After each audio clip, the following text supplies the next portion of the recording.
Congresswoman, can you hear me? I can. How you doing today? I'm well. How are you? I'm good. I'm good. Glad to have you joining us. Congresswoman Jasmine Crockett, you've represented the Dallas area in Congress since 2023, and before that, you were in the state legislature. Why run for the U.S. Senate? Yeah, right now we are at an interesting inflection point in our country, and we need someone who has bona fide fides when it comes to fighting for Texans in DC.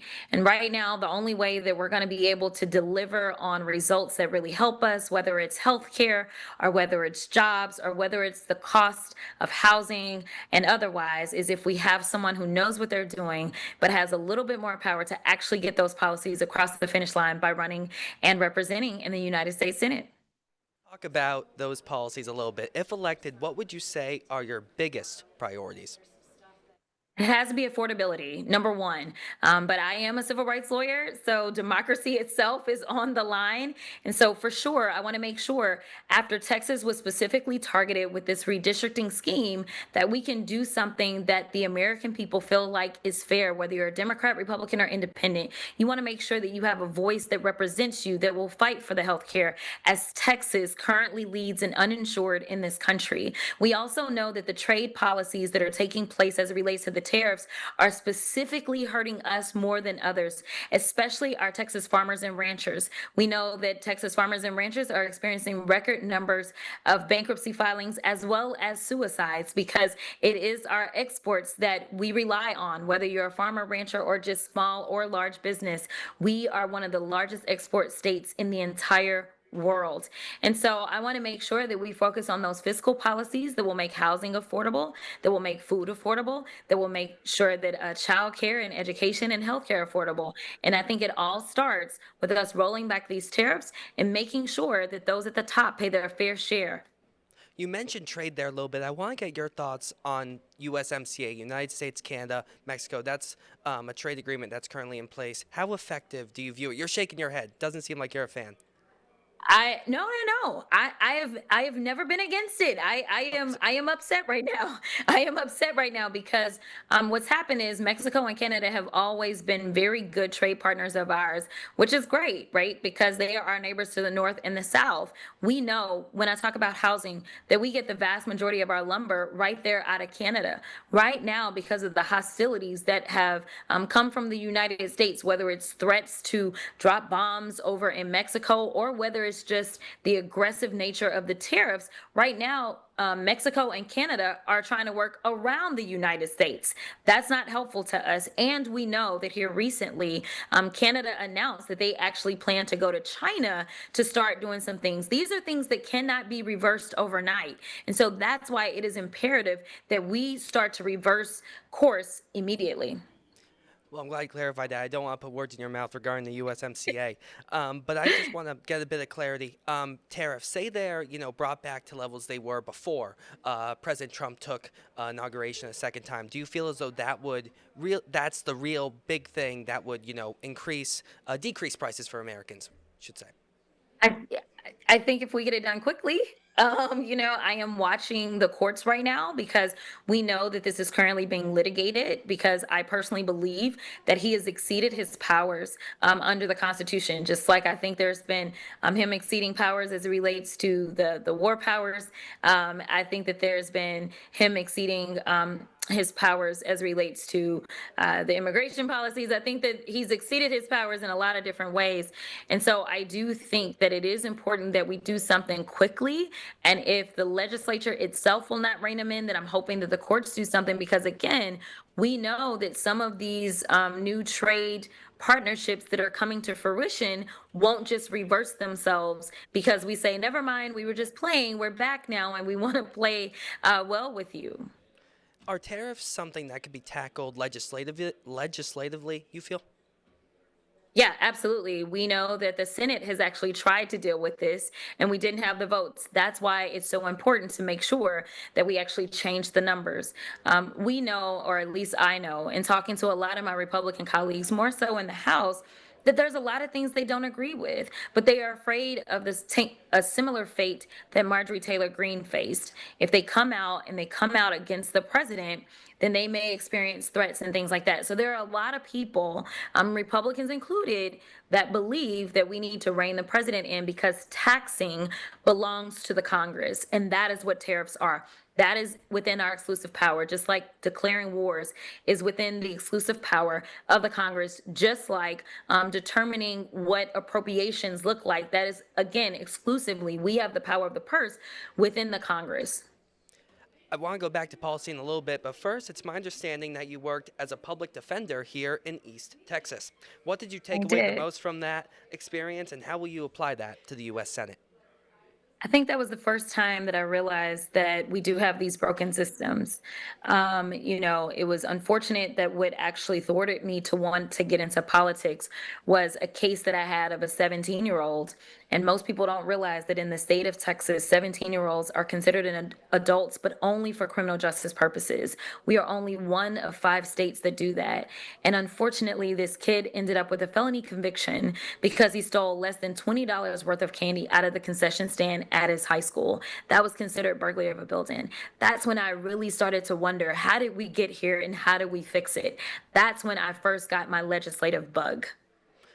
If you had to tell voters about one bill you've authored or one vote you've taken you feel that defines you the most, what would you mention? Ooh, that's a very good question that defines me the most.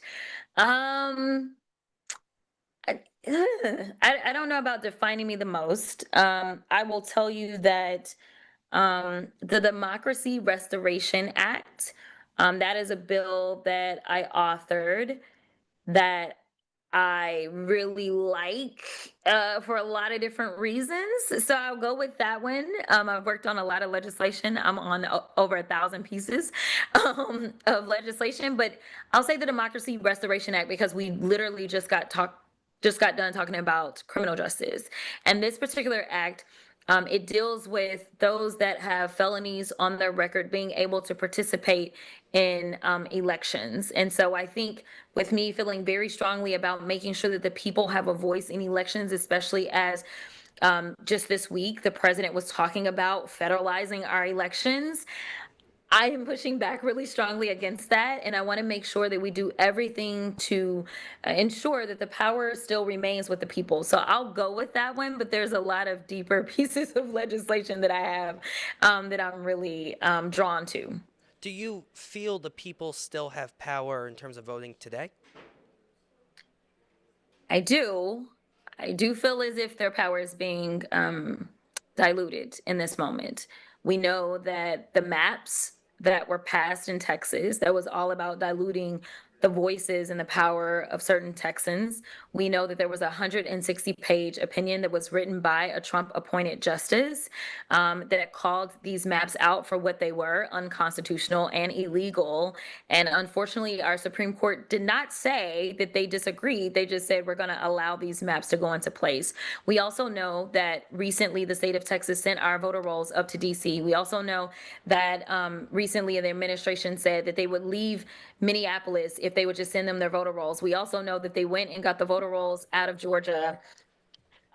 So I think that it is important for us to be clear that democracy is something that is truly on the line, and that with every day that passes without us making sure that we fortify our democracy, our voices are being diminished. You mentioned Minneapolis there in your answer, if I heard you correctly. Let's talk about ICE. Should ICE have any role in America today, in your view? Why or why not? I think that the role of immigration enforcement is important. I don't think that this current iteration of ICE is what any of us believes is right. We know that even I think as early as or as late as today, the president said maybe it's a little too forceful. Maybe we need a softer approach. So even the president, with his own kind of policing force, is saying that they're going down the wrong way. I think that we should be a country of laws. And I think that right now our laws are being broken. Our Constitution is being violated consistently by ICE and others. And so I do think that we need to get back to the business of what immigration enforcement is supposed to be about. We've had different iterations of this. It used to be INS, that it was called. I think that if there's bad actors, we need to get them out of this country. I think that we need to fortify our border, but I look at, border security and immigration as two different kind of categories. If there's someone that is seeking asylum, then we need to make sure that we're processing those cases quickly, because if they have an actual asylum case, we need to go ahead and deal with that. If they don't, it is very difficult to ascertain whether or not they had a valid asylum case if it's like a decade later. That presents weaknesses, for us in this country. So I think that we need to deal with immigration, but we also need to deal with security and enforcement. And right now, what we're seeing out of ICE is basically just violating people's constitutional rights. If you will recall, there recently was the court opinion that came out, as it relates to Liam Ramos and his father. And so we had gone, myself and Joaquin Castro, we went to the Dilley facility. We visited with Liam, but we visited with hundreds of people and we saw so many other children. And so I want to be clear, the first question that I asked them when I got there was, how many people are in this facility have committed crimes? And they said none. And so this is a violation of due process. Just imagine a policing force that comes in and then they just throw you in prison, and then they figure out later whether or not you did something worthy of being thrown into prison. What would be your message, to ICE officials across the country? Would you tell them to leave that area, whether it be in, Minnesota or other states, or would you say, would you have a different message to them? No, I absolutely would tell them to get out. I would tell them to get Everywhere? back to the work. Oh, I would absolutely tell them to get out. Yeah. Because this is normally, let me explain how normally this should work, because most people are not seeing that. Normally what you would do is you would conduct investigations, right? And so, you talked about my time as working as a public defender. When I was a public defender, there would be people that would end up having ICE holds placed on them because they would end up getting charged with certain crimes. And so even if they were going through the process the quote unquote right way, by the time you ended up being charged with violent offenses, or what they would consider to be a deportable offense, which most of the time historically have been violent offenses, then they would put a hold and they would wait until there was a resolution on your case. I think that having that little bit of information is very valid, right? I think that if you're going to have somebody that is getting criminally justice implicated, then absolutely. But instead, what we see ICE doing is they're going into people's actual court hearings where they're showing up, they're doing what they're supposed to do, they've done everything like they were supposed to, and they're going to their court hearings. Or when they're going and they're checking in with the people that, think of it like probation, right? Like they're going to check in, making sure that they're doing everything they're supposed to. They're showing up to those appointments, right? That's not what ICE is supposed to do. We need them investigating, determining whether or not we've got cartels that are here, and working with law enforcement and figuring out who it is that may be a part of these gangs that are coming from different countries, like keeping us safe from those people. And if somebody has a deportation order, regardless of why they're being deported, if they have a deportation order, then finding that person with the order and going and getting them. That's what they're supposed to do. They are not kind of like this standing policing, let me walk the streets and let me look for, say, a US citizen. They're not even supposed to be touching citizens, and now they're killing them. So I think that we leave our everyday policing up to actual police officers. We also know that these officers are making it a lot more difficult for what I consider to be our real officers. And I say that because they are not getting the same level of training that our typical police officers get. In fact, they shortened their training period. There's discrepancies about exactly the amount of time, but we're talking about 47 days. We know that they've admitted ultimately that they've shortened their time, and it's really dangerous for all of us. It's dangerous for officers, it's dangerous for individuals. We actually do have a message here from the chat, if I may.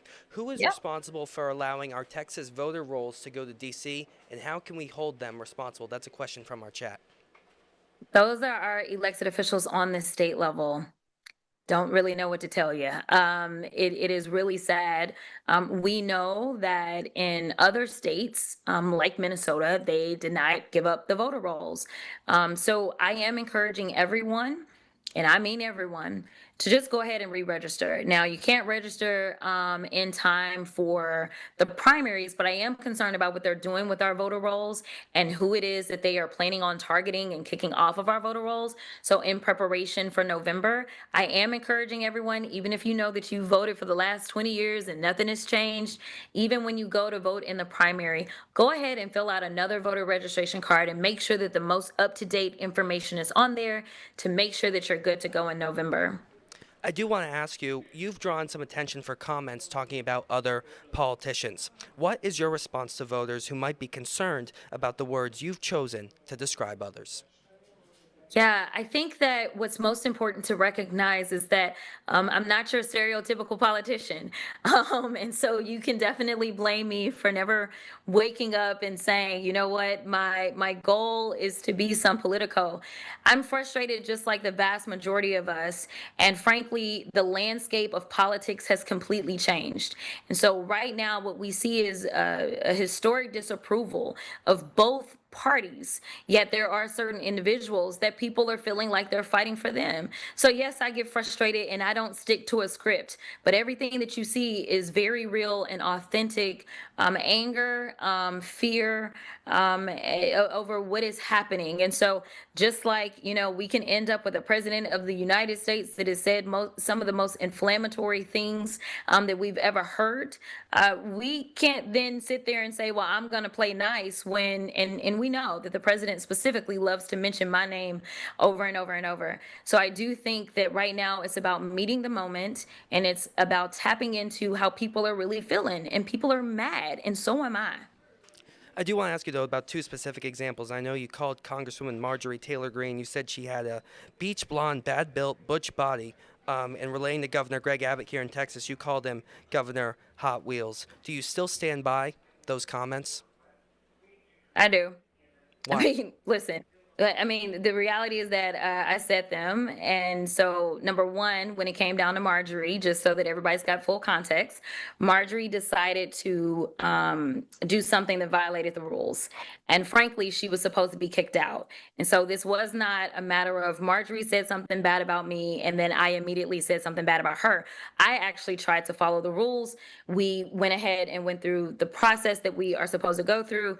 And the chairman, Mr. Comer, decided that he wasn't going to follow the rules. And so, what I did, and the reason that I didn't get in trouble, is I posited a question because I wanted him to recognize how quickly things could devolve. And frankly, I don't think that you can say that you're fighting for the people, but then when somebody disrespects you, you just sit there and don't say anything, because that's why Democrats have been treated like doormats this entire time and why our democracy is falling apart. Is because we always want to be the nice guys instead of responding in kind. So that's that part.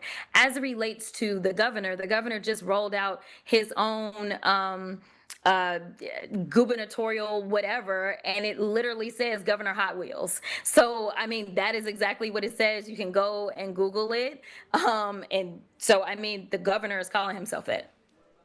I do want to ask you, too. You're facing State Representative James Tallarico in this primary, which is on March 3rd, and early voting begins just less than 2 weeks on February 17th.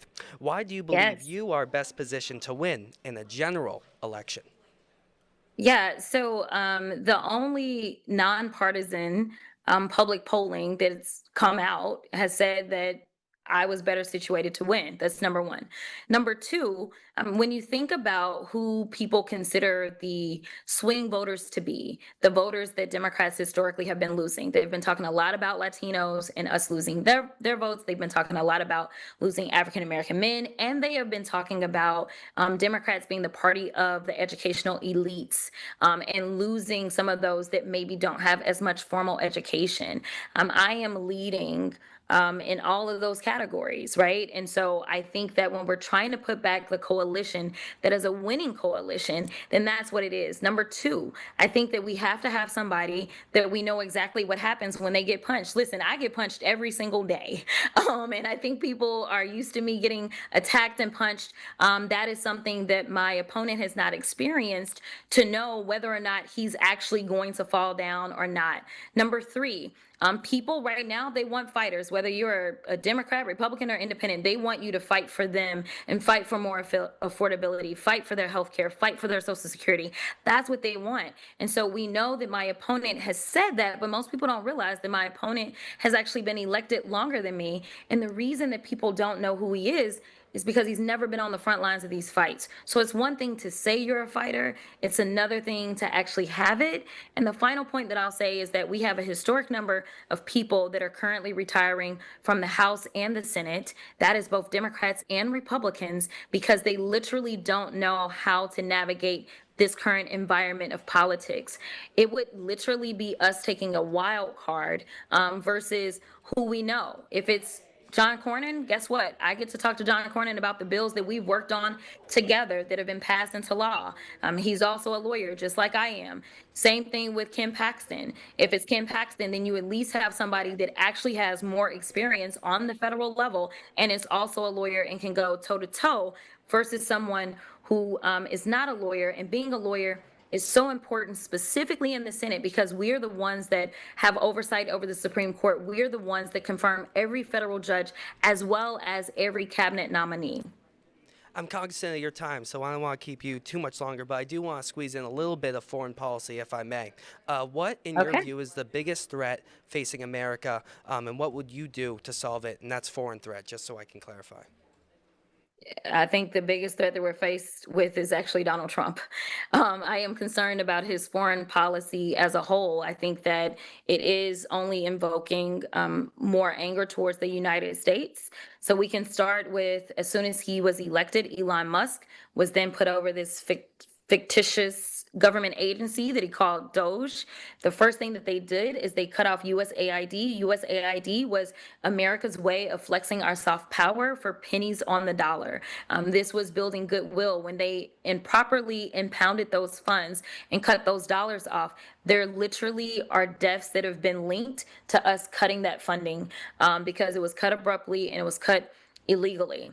So that's number one. Number two, whether you agree with who Maduro is or isn't, and whether or not you believe that he was the lawful president or otherwise, dropping bombs, going in and grabbing someone's president, illegitimate or otherwise, and then dragging him back to the United States while also stealing a country's oil reserves and then putting the monies into a foreign government's bank in Qatar, I think that that is problematic, especially since we know that this is something that Congress should be consulted about. Instead, they consulted oil tycoons instead of consulting with us.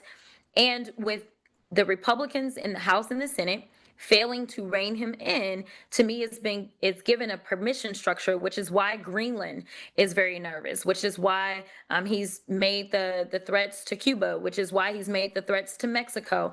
This is a problem for us because we've got that part of it, and then the final other part, let me just say this so I can get through it. Foreign policy is a lot. Is how much he cozies up to Russia in this moment. And so, we know that historically we have been supporting the Ukrainians. With him deciding that he wants to basically side with Putin, the next move for Putin is to go into Poland. When him going into Poland, that is a NATO country, that means that our own troops, our brothers, sisters, mothers, fathers, they end up with boots on the ground. And speaking of boots on the ground, he also bombed Nigeria on Christmas Day. And now, as of I think earlier this week, he decided that he was going to put boots on the ground in Nigeria. Listen, we can't fight the entire world at the same time. And frankly, he's picking fights that are absolutely unnecessary. It is stressing our troops, it is stretching our resources. And frankly, he's doing all of this while picking fights with these crazy tariffs with our actual friends. I don't believe that it is sound foreign policy for us to exist in this world by ourselves. We do have the strongest So army then what that you can could you do ever as a find. U.S. Senator about that? So the first thing is we need to rein them in. Listen, they've got two war powers resolutions that they've put on the floor. And sadly enough, what we saw is as one looked like it was going to go through and pass against him, he then made phone calls to Republicans, got some of the Republicans to back off, and then Vance came in and he cast the tie-breaking vote. We've got to get the numbers in the Senate, and flipping one of the Republican votes that we have that is in lockstep with him to a Democratic vote will actually be able to rein him in. Congresswoman, is there anything I didn't ask you you'd like to tell our audience? Listen, I'm an East Texas girl, y'all. So there will be those that will try to act like all I know is about the big city stuff. I know about the challenges that you face in rural Texas because I have faced them myself. I know what it is to wake up and smell the sulfur from international paper. I know what it is when there's a threat to shut down the Tyson plant or shut down the tire plant. I know these threats, and I also know what it is not to have that professional that I need, that medical professional need, and I have to go to Dallas or go to Shreveport to actually speak with someone.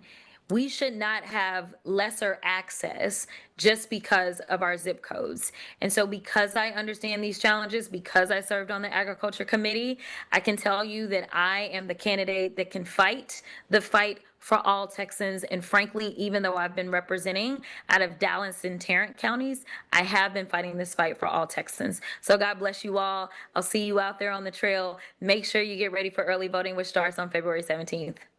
Democratic candidate for U.S. Senate, Congresswoman Jasmine Crockett. Congresswoman, we appreciate you coming on the show today. Absolutely. Have a good one.